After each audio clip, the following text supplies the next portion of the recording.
Hello, everybody. Very warm welcome to this Food Systems Innovation Challenge kickoff event, organized by Wageningen University and Research with partners. My name is Mirjam Troost. I'm working for the Student Challenges team at Wageningen University and Research. I'll also be your point of for information after this kickoff. You can reach me at the contact form at the webpage, or you can reach me through studentchallenges@wur.nl. But I will tell that later. I will explain it later again. Today I'll be your moderator, and well, we have some more speakers today. We have here Paul Geurts, is my colleague at Wageningen University and Research. Then, oh, I see that Thais just disappeared from the screen, but she's an agronomist of the University of Sao Paulo. She will give a mini lecture later. And then our colleague Diane Bos of Wageningen University, Senior Food and Nutrition Security Advisor, will also join. So let me show you the program for today. Oh, let me also add, if you have any questions, please use the chat. You can put all your questions there. We will try to answer them already during the event, and otherwise you can we will keep them for after at the Q&A session. So in a few minutes, Paul Geurts will make an introduction to the challenge, explain to you what we expect from you, what's the timeline, etc. After that, we'll have a mini lecture on food system approach by Diane Bos. Then we will have a mini lecture on food system challenges in Brazil by Thais Vieira. And at the end, we will have a Q&A about, you can ask anything about the challenge itself or about the mini lectures. So please post all your questions in the chat. So I want to give the floor now to Paul Geurts.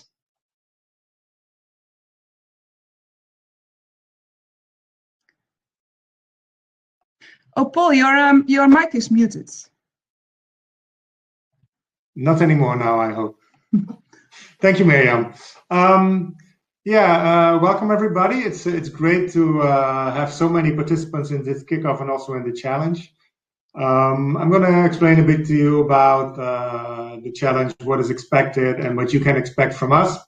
Before we will dive into the content by Diane and Thais. So first of all, why are we organizing this challenge? As some of you might know, the United Nations are organizing a food systems summit in the spring of 2021, and a number of organizations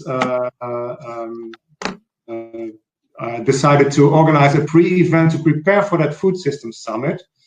And as part of that pre-event, we thought it would be a good idea to also have the input from students.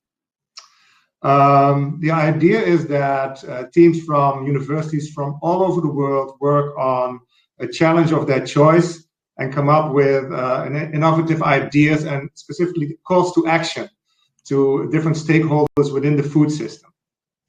And the result of all your work will be presented during this Food as a Force for Good event on November 23. So we have teams from all over the world, and these are all the institutes where the students in the teams come from. And in total, so some of these institutes also have multiple teams. At this moment, we have 16 teams, but still waiting for the confirmation today of maybe 2 or 3 more. So that's a very good show up, more than we even expected, and we're really glad that all of you are joining us in this. Some practical issues, because of COVID, obviously this challenge will be completely online, and we also ask you to respect the local regulations according to your local government with regard to COVID. So if you have to meet, preferably do that online as well. You will work on a challenge of your choice. On the website of the challenge, we posted a number of examples that you can choose from, but it's also okay if you decide to choose a challenge of your based on your local situation, or maybe a challenge that you get from a local stakeholder. If you have any questions about whether or not a challenge that you choose is really apt to use in this event, please contact us. We will give you some guidance as well. With regard to the supervisors, our idea is that the teams of students, they work independently, and the role of the supervisor is more of a coach or a guide to the students, instead of really teaching them or showing them what to do. Because we want the creativity of the students to really flourish, because that brings up the best ideas to challenge the stakeholders in the food system. We at Wageningen University Research, our team is ready for any questions you have during the course of the challenge. So please don't hesitate to contact us through Miriam. That goes for the team members as well as the supervisors.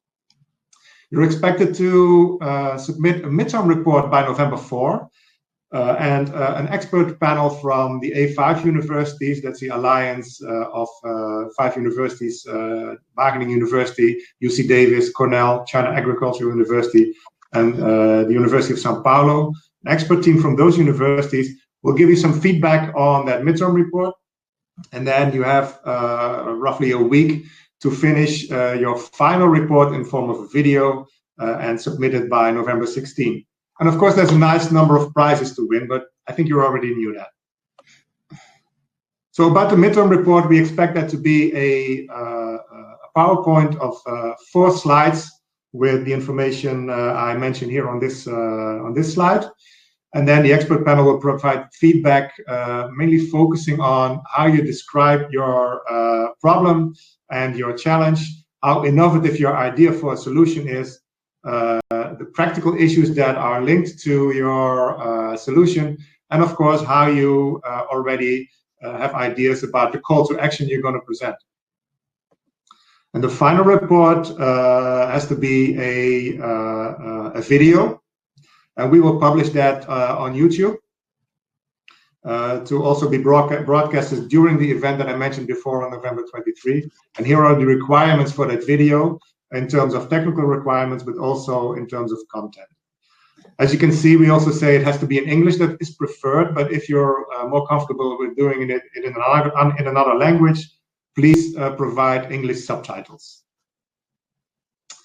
And now I want to give the floor to Diane, my colleague from the Wageningen Center for Development Innovation, to continue with the mini lecture on the food systems approach.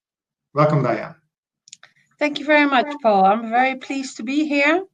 Now, let me first introduce myself so that you know where I'm coming from. My name is Diane Bosch. I'm a senior food and nutrition security advisor and the focal point for our program Fostering Lifelong Learning at Wageningen Center for Development Innovation. And we are part of Wageningen University and Research. And my work focused on capacity development trajectories in projects and short courses for professionals in low and middle income countries in the area of food and nutrition security, food systems, and the nexus between nutrition and agriculture.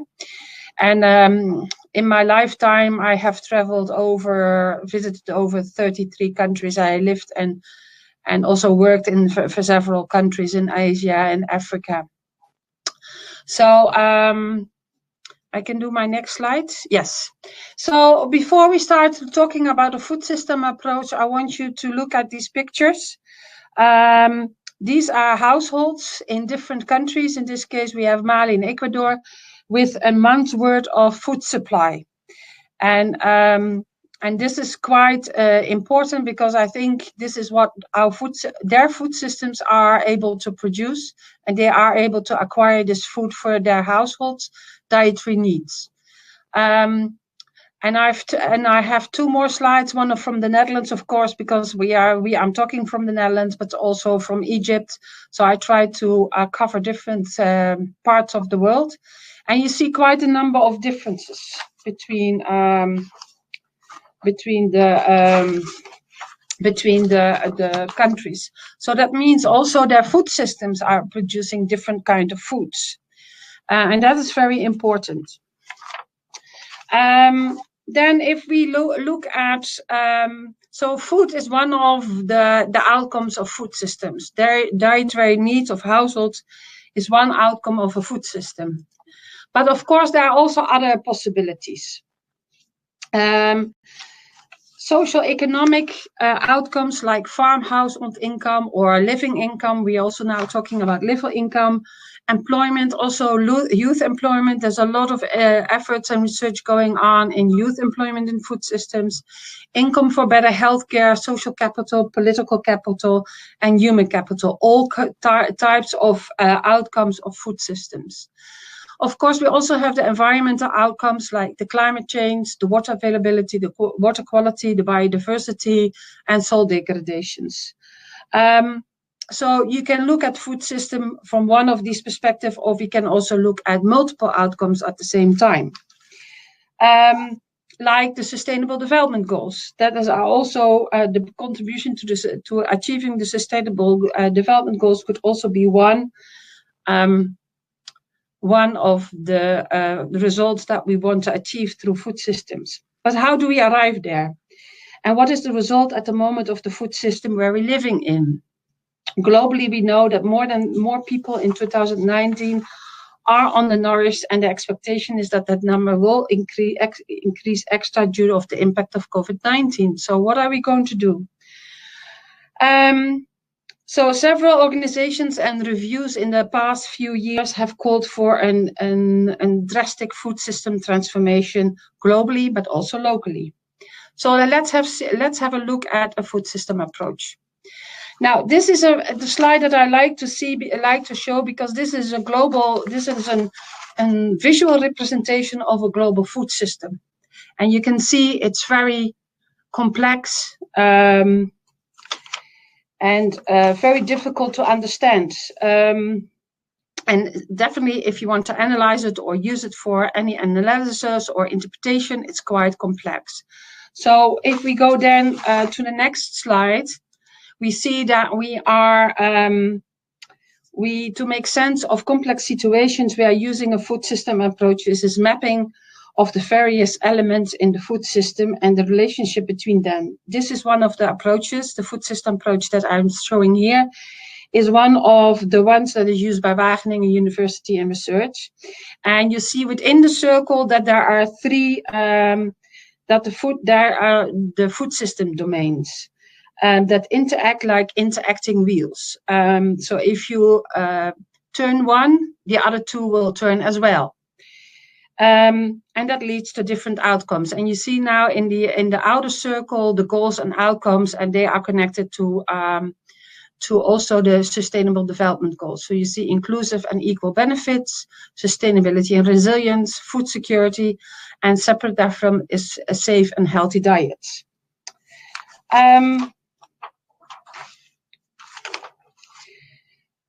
I just want to go into a little bit into detail in the food system approach. It's distinguished for this system is distinguishing 4 domains, and the picture that I'm showing here on my right side of the slide, maybe you're on the left, is really the first phase of the picture I showed you on the previous slide.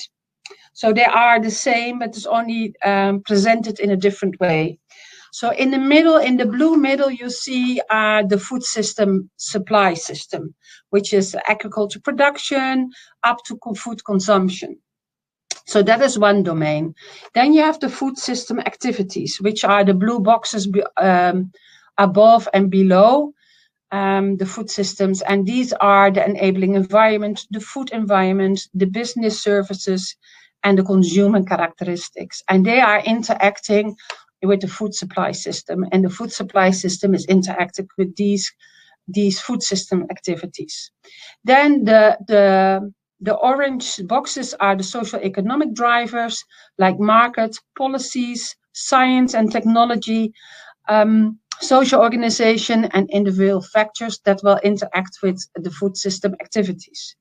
And also underneath, you see the environmental drivers, as I just presented it in the previous slide, which are a little bit smaller. And you see the fossil fuels, climate, water, biodiversity, minerals, and land. I would personally like to add a 5th domain, and that are the actors in the systems. Although they are incorporated in the different activities, I think that we need to look at actors as a separate domain and how can we stimulate and work with these actors. Now, another model that is being used by Wageningen University and Research is this model, which is the concept, the framework for healthier diets. And with this from the high-level panel of experts of 2017. And especially we in the nutrition sector, I like to use this model a little bit better than the other model, because here it focus on food environment, consumer behavior, and the results on diets of the food systems. So here there's more emphasis on what is important if you want to work with consumers from a consumer perspective, with to get them convinced that they should work for healthier diets. And although all the other elements are represented, but on a different way, what I presented in the previous model is also represented in this model. It's just the emphasis that is being given in the food environment, and the consumer behavior and the diets is more focused in this one. So we would like to work with this one as well. And that also brings me to the next point, is that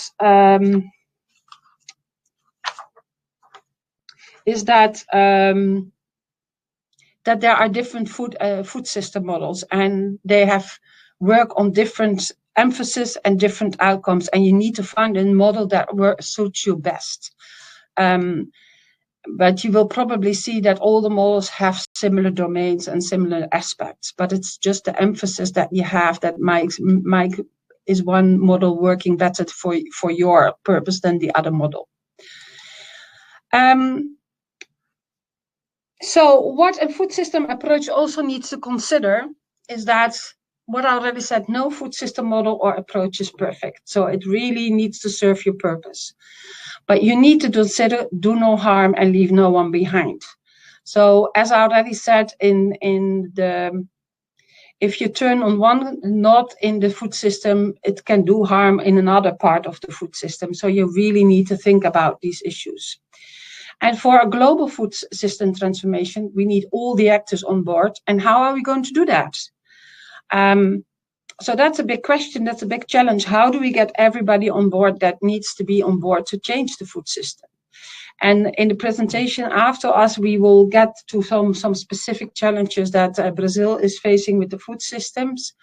But for now, I think that we also need to think about our food systems about providing everybody with a healthy diet, so it's automatically, or people have the knowledge and skills to make informed decisions to decide on their own healthy diet. And they also have the means for its procurement, which then influence the food systems. And this is really looking from a rights-based approach and looking at like, what do we want from the food system? Is it really something that it's automatically and nobody has a choice? Or is a choice be given so as is being documented in human rights perspective?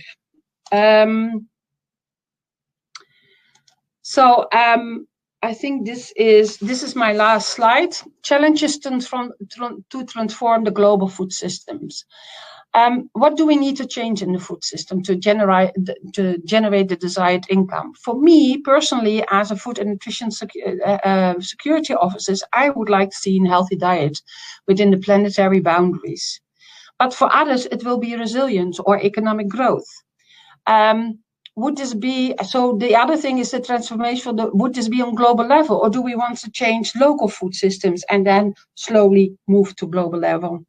So, or do we need to focus on the process of change with the actors and with the actors of the food system, which leads to desired income, rather than looking at the outcome and the food system activities?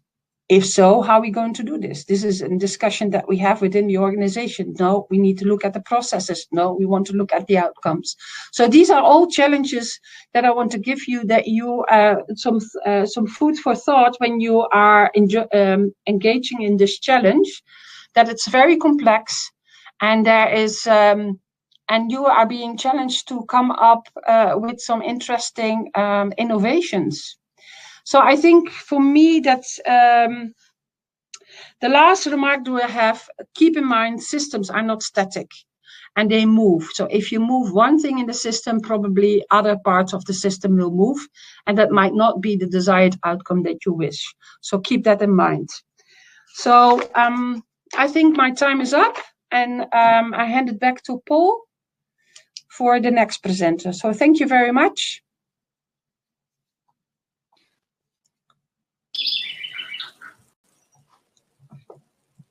Hi, Paul. Go ahead, Thais. Okay, thank you, Paul. Thank you, Diana. It was amazing to hear you, and we have a lot in common and a lot of challenges. And I am Thais. I have some students of mine here looking for this. And I am an agronomist. Here is my background. I am an agronomist, and during my master and PhD, I went to the food science and technology, and now I am a professor at ESALC, University of São Paulo in Brazil. And as a researcher, our group is focused on the process optimization to take all the agricultural waste, food process byproducts, and to add value to this. So I am here to talk a little bit about some specific points we are facing in Brazil. But I am sure that this details, these specific points we are facing in Brazil, we have that's true that we have the same in other countries. So it's only a complementation about the presentation of Diane. And so it's true that the Brazilian economy, we benefit from export of agricultural and food products. These food products and agricultural products accounts for around 1/3 of the total Brazilian exports. And this make Brazil one of the countries with highest export shares in this sector. In fact, agriculture in Brazil, we have a traditionally accounted for the major component of our exports. And the production employs a significant portion of the entire Brazilian labor force. So there are some key factors we can see that can explain this development we faced in the past 30 years in Brazil. And one of them is the farmers' motivation. And I think it's so hard to say this word in English. I know in French, entrepreneurial spirit. So we have this. And also the adoption of the modern techniques for the production, and also the investments in the research, development and innovation. Although this is harder and harder to have this investment right now, we had it. So, as you may know, Brazil is in a context strongly associated to exports of natural resources, driven by the growing purchasing power worldwide. However, this shows us also some vulnerability points, that vulnerability on our economy. Do the next one, that's okay here. So we face challenges, and a specific challenge right now. As the low economic growth persists, food losses and waste, probably, we are seeing this right now, it's going bigger and bigger, and maybe it will be bigger in the future. And the traditional farming systems are facing the increasing challenge due to the climate change, like everyone in the world. And also, we have changing in the eating habits of the Brazilian population. So we suffer from the high unemployment. As you can see, you have 14 million people 3 years ago at unemployed, according to our statistical base, the Brazilian, the federal one. And we have also the food insecurity. So almost a quarter, 50 million Brazilians are in the food insecurity. If we consider the three levels, the low, moderate, and severe food insecurity. The next one is here. So, to complete, right now, due to the COVID-19, we are facing more impacts, and these are the impacts I think we can observe worldwide. One of them is the modification of the standard of living of a big part of the Brazilian society. Unfortunately, social inequality is increasing again after a couple of years of discrete improvement, but now it's stronger. And of course, this situation we are facing right now is impacting the food consumption at the point of to increase the number of people at risk. This makes the discussion about food solutions for food system extremely relevant and urgent, and it's because of this we are here discussing. But it's important to know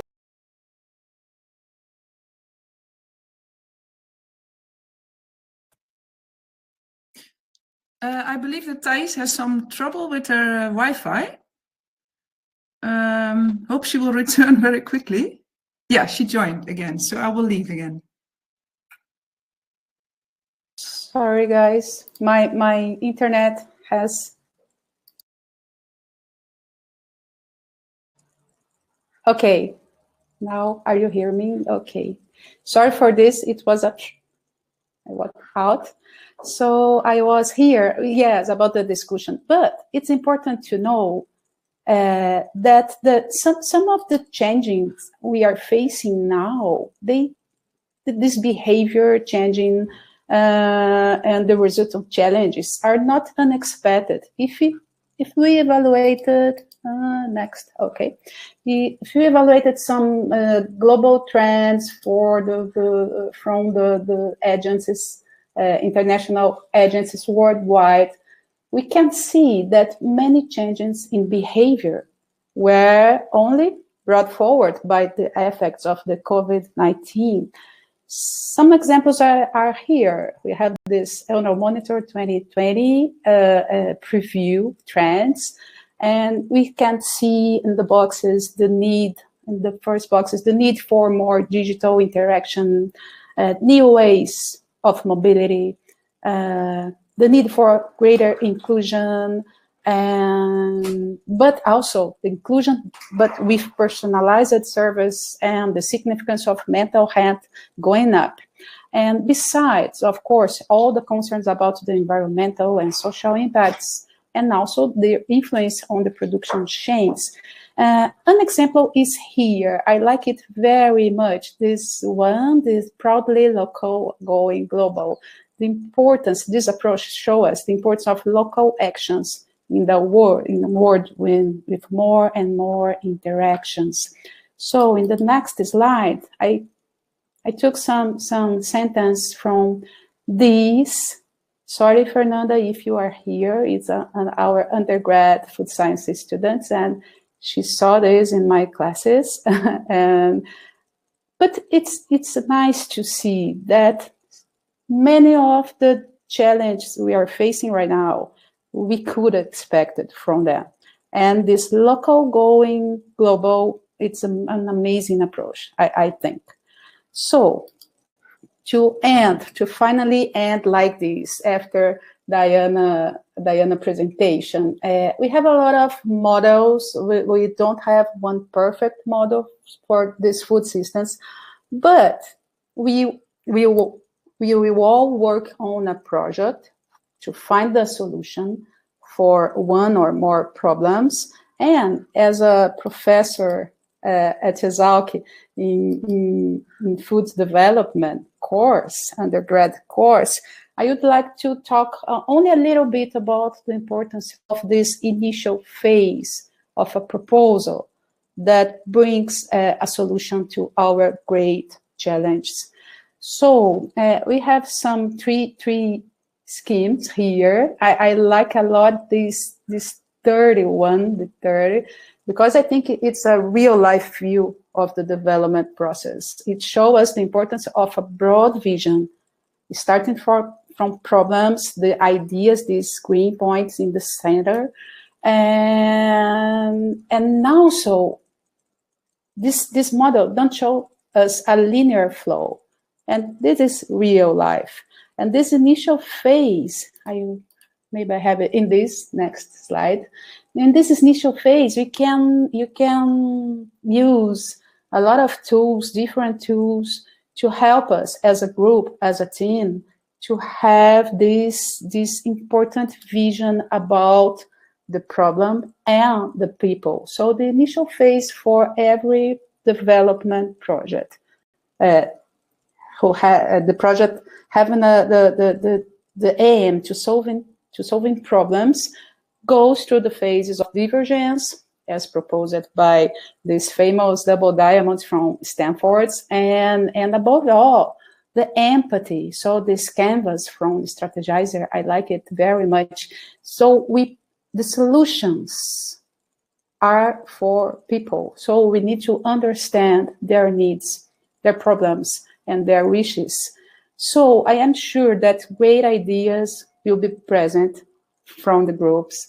And because we have here the main factor, people with a common goal and willing to work as a team. So to end my presentation, I have one more slide, and I think Miriam will share with you this document, UN Food Systems Summit 2021.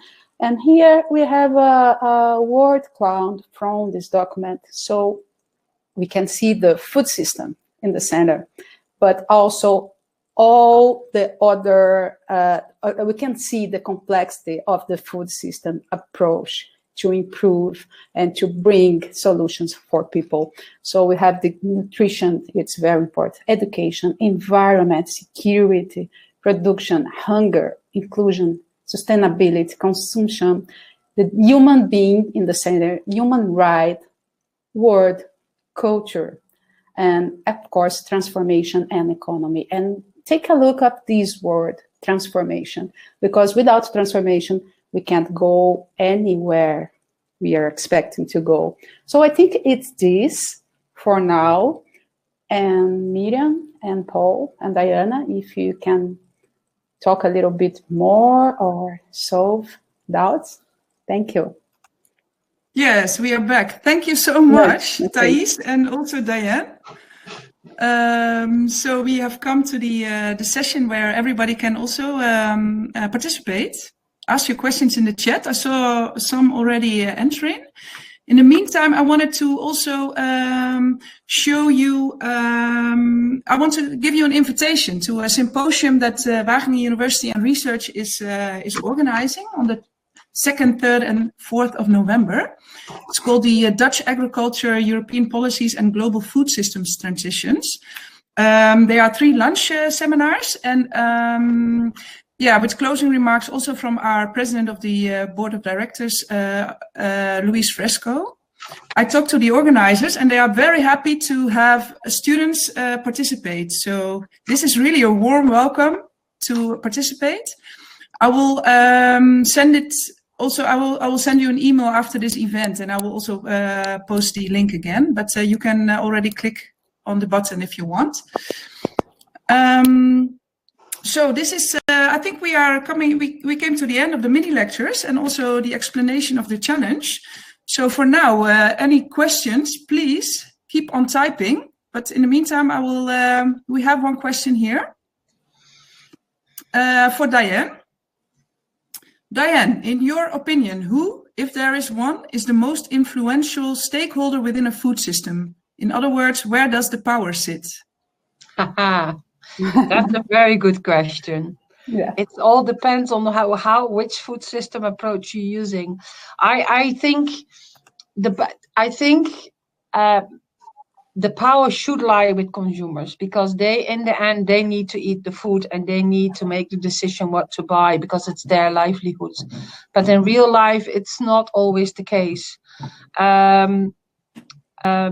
know from the Dutch example, and I don't have the picture with me right now, but for instance, we have quite a number of producers, but if you then look from production to supermarkets, there are only 5 companies that are buying the food and distributing the food to the supermarket. So the power lies there very highly.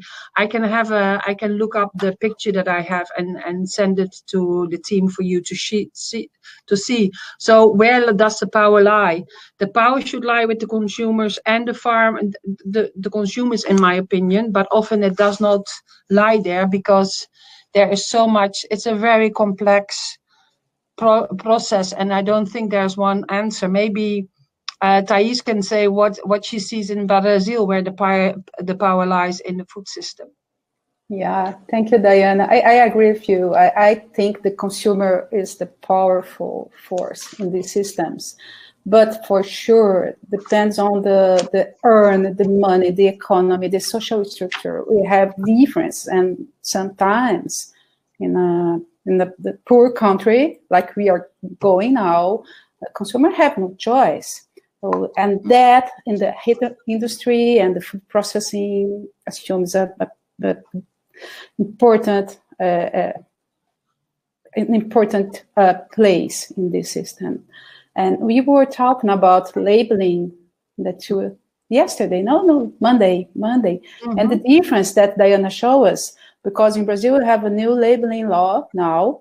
We are putting advices in the food labels for consumers to avoid the high salt content, high fat content of food products. And this is a completely different approach that we see in Netherlands, no, Diana, that it's more for education and producing healthy foods and not only warning. So the challenges are here, and it's complex to solve. But I believe that more and more the consumers are getting force. Yeah. Can I add something to that? I do think because we consumers should have the power and should get the things, but that means that we need to kind of empower consumers with knowledge and skills to actually make that informed decisions. And then based on Thais is like, think about yourself. How many of you are actually reading the label of the products that you buy? And can you actually understand what that means for your daily consumption?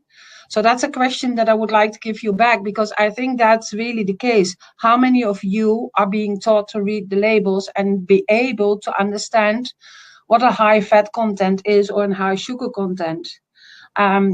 So that's something that you can think about yourself and then take it from there. Because you're all students, you are able to read and to write. And to read these products and have the knowledge to interpret it. But a lot of other people do not have that information, do not have those skills.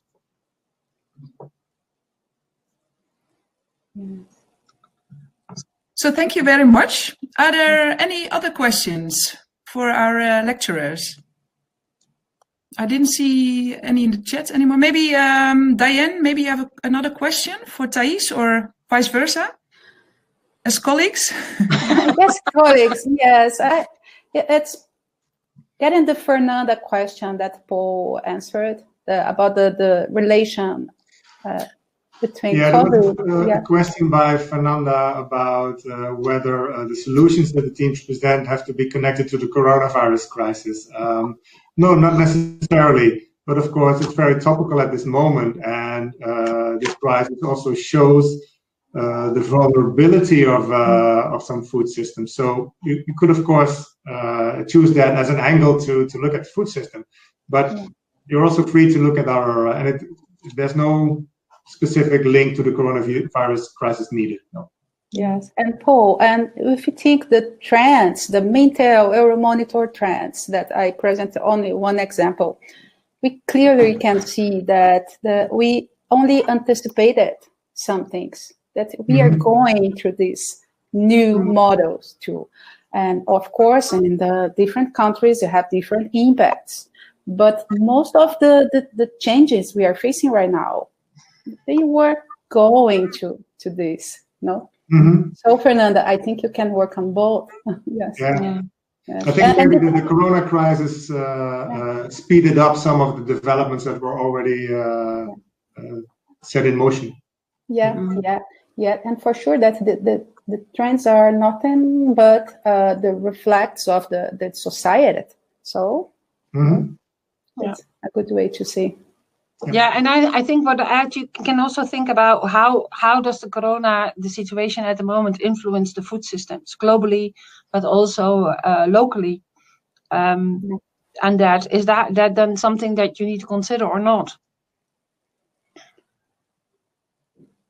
Yeah. So. Yeah. Okay. I saw a remark of Lucas Rosa. Traditional approaches for nutrition, as observed by Dr. Weston Price in non-modernized communities in the past century, is the answer. I think it's a remark to what one of us has said. So, Lucas, can you maybe explain a little bit more in the chat? And anybody else, if you have a question, just ask now, because now we have the time and might benefit also your research. Yeah. So I think it's very important to read the document you have shared, because it's an amazing document and we have a lot from there. Yeah. So what I will share the briefing of the summit. I will share the link to the symposium.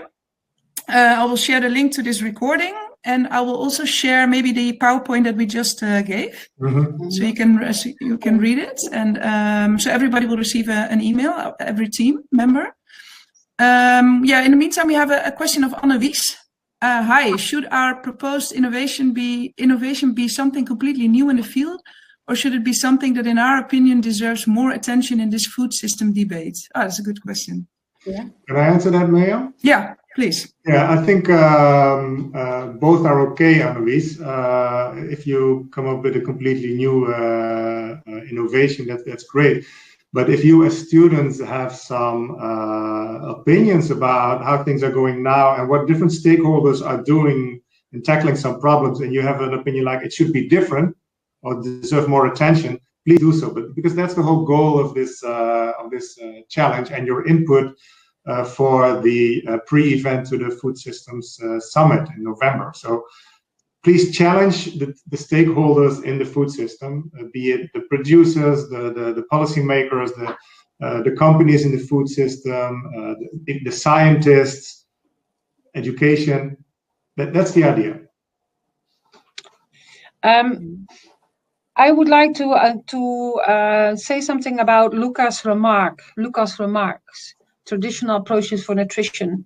I think what you need to consider, if you there's no golden standard for nutrition approaches, but you also have to say that if you say in the past traditional approaches for nutrition have worked, that's fine. But look at the lessons learned from these traditional approaches, and can you then also bring those traditional approaches back to the current food system?